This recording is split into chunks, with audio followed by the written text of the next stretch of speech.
ఆంధ్ర రాష్ట్రంలో మాత్రమే ఎక్స్క్లూజివ్గా ఈ మధ్య ఒక సినిమా రిలీజ్ అయింది. టైటిల్ ఏంటో తెలుసా? సినిమా రిలీజ్ అయ్యి కూడా 1 సంవత్సరంన్నర 18 నెలలు అలా అవుతుంది. ఆ సినిమా టైటిల్ ఏంటంటే బాబుగారి మాటలకు అర్థాలు వేరులే. ఇది సినిమా టైటిల్.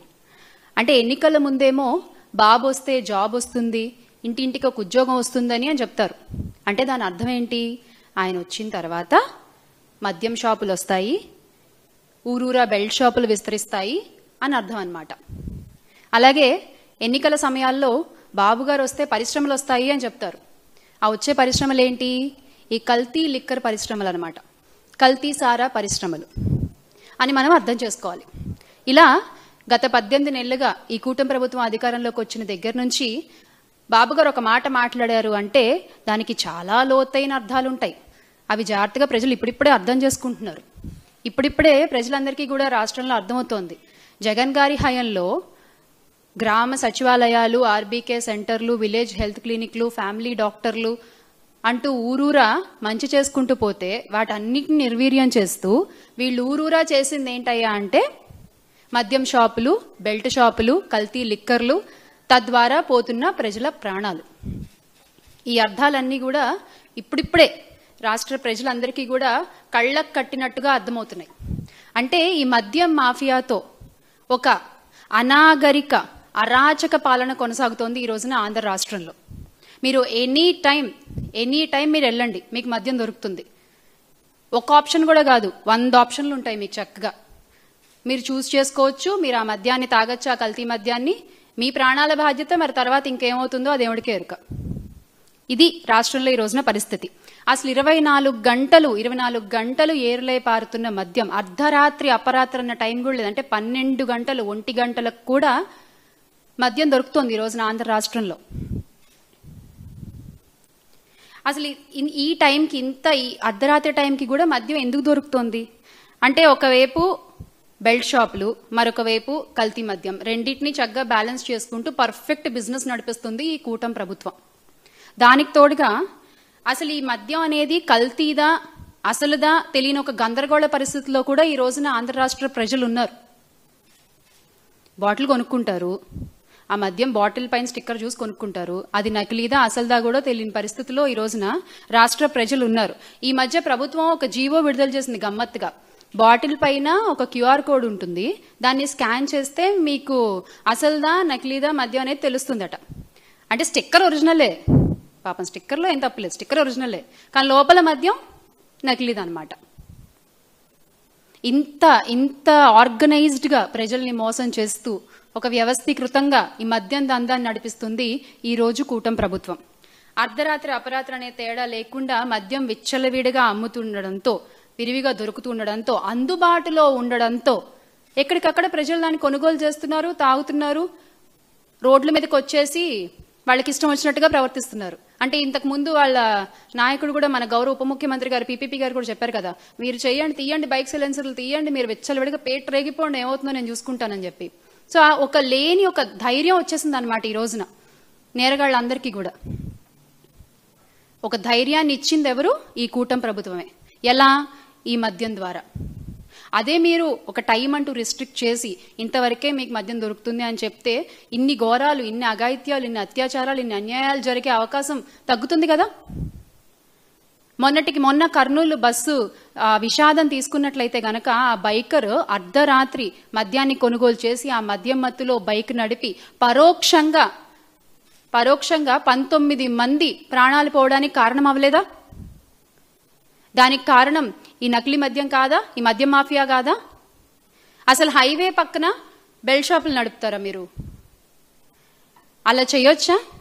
మీకు బాధ్యత లేదా ప్రజల ప్రాణాల పట్ల?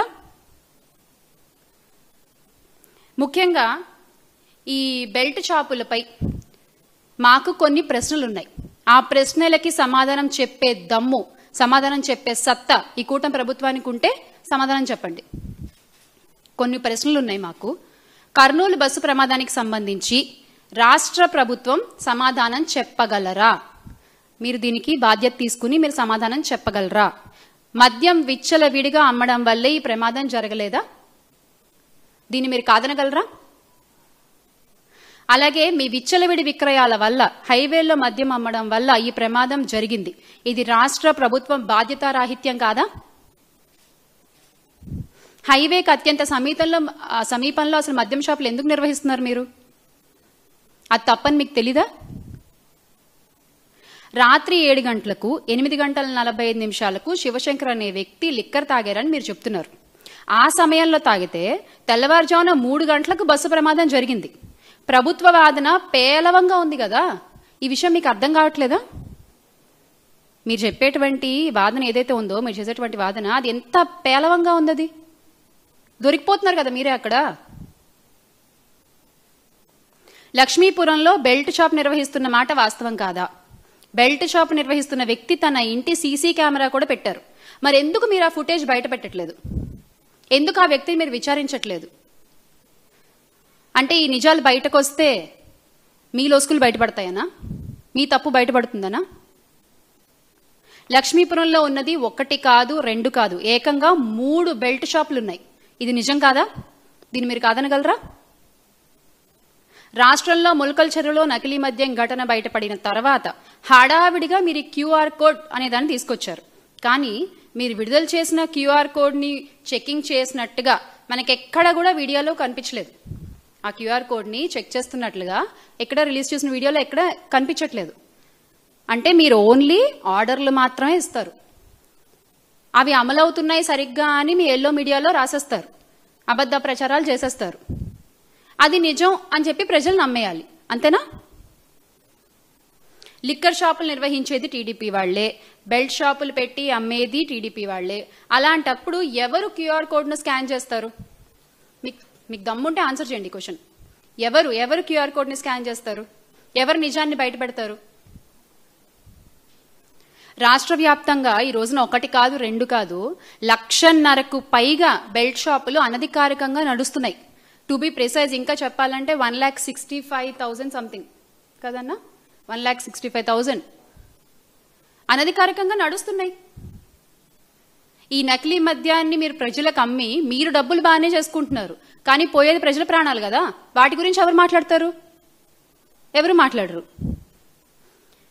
వ్యవస్థీకృతంగా జరుగుతున్నటువంటి ఈ క్రైమ్ ఏదైతే ఉందో, ఈ ఆర్గనైజ్డ్ క్రైమ్ కి పూర్తి బాధ్యత కూటమి ప్రభుత్వం వహించాల్సిందే.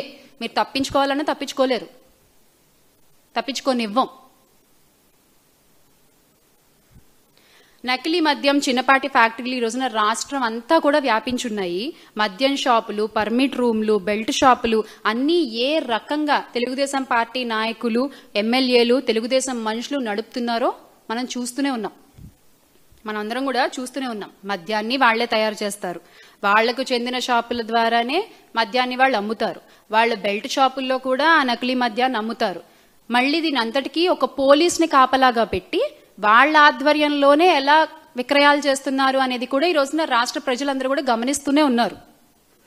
బెల్ట్ షాపులే కాకుండా ఇల్లీగల్ పర్మిట్ రూమ్ల ద్వారా కూడా నకిలీ మద్యాన్ని విచ్చలవిడిగా అమ్ముతున్న వైనం మనం చూస్తున్నాం.